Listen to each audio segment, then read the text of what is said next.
Ang babaeng sumulat ng himala sa kafe. Noong unang bahagi ng 1990s, may isang babaeng madalas umupo sa maliit na kafe sa Edinburgh, Scotland.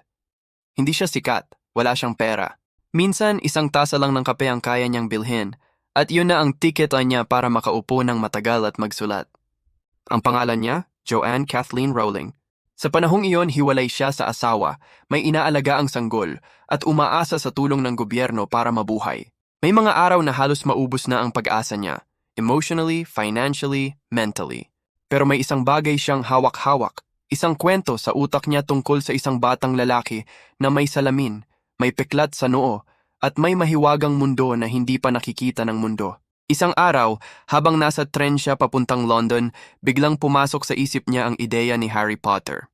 Wala siyang papel, wala siyang ballpen, kaya iningatan niya lang ang kwento sa isip niya hanggang makauwi. Doon nagsimula ang mahaba at mabagal na pagsulat ng isang mundong babago hindi lang sa buhay niya, kundi sa milyon-milyong mambabasa sa buong mundo. Pero hindi madali ang sumunod. Matapos ang manuskripto ng Harry Potter and the Philosopher's Stone, ipinadala niya ito sa maraming publishers. 1, 2, 10, 12. 12 beses siyang tinanggihan. Isipin mo yon, 12 beses may nagsabi sa kanya ng, hindi ito bebenta, hindi ito interesting. Walang market para sa ganitong kwento. At kung titigil siya sa 2, 5, 10, wala sanang Hogwarts. Wala sanang Hermione. Wala sanang You're a Wizard, Harry. Pero may isang maliit na publishing company ang nagsabing, sige, subukan natin.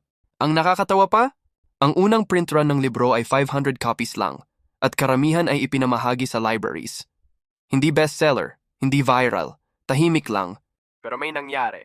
May mga batang umiyak sa pagtatapos ng libro.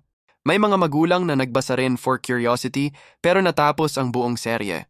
May mga guro na ginamit ito para mahikayat ang mga batang magmahal sa pagbabasa. Unti-unti kumalat ang kwento, parang lihim na apoy na hindi agad pansin pero kapag kumalat na, hindi na mapipigilan. At doon nagsimula ang himala. Si J.K. Rowling, na minsang isa sa pinakamahirap na single mother sa UK, ay naging isa sa mga pinakamatagumpay na authors sa kasaysayan. Pero mas mahalaga sa kanya kaysa pera o kasikatan ay ito. Rock bottom became the solid foundation on which I rebuilt my life.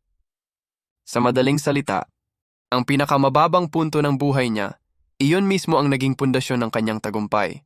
Hindi dahil biglang gumanda ang sitwasyon, kundi dahil hindi siya tumigil magsulat kahit mahirap, kahit walang kasiguruhan, kahit walang pumapalakpak, at dito nagiging relatable ang kwento niya para sa ating lahat. Hindi man tayo nagsusulat ng nobela, baka gumagawa tayo ng podcast, vlog, negosyo, content, relasyon, pangarap. At minsan parang cafe moments lang din ang buhay. Isang tasa ng kape, isang tahimik na mesa, isang ideya na hindi sigurado kung may patutunguhan, pero sinusubukan mo pa rin. At baka iyon na mismo ang simula ng himala. Kung may isang aral ang kwento ni J.K. Rowling, ito iyon. Hindi mo kailangang maging handa para magsimula. Kailangan mo lang magsimula kahit hindi ka pa handa.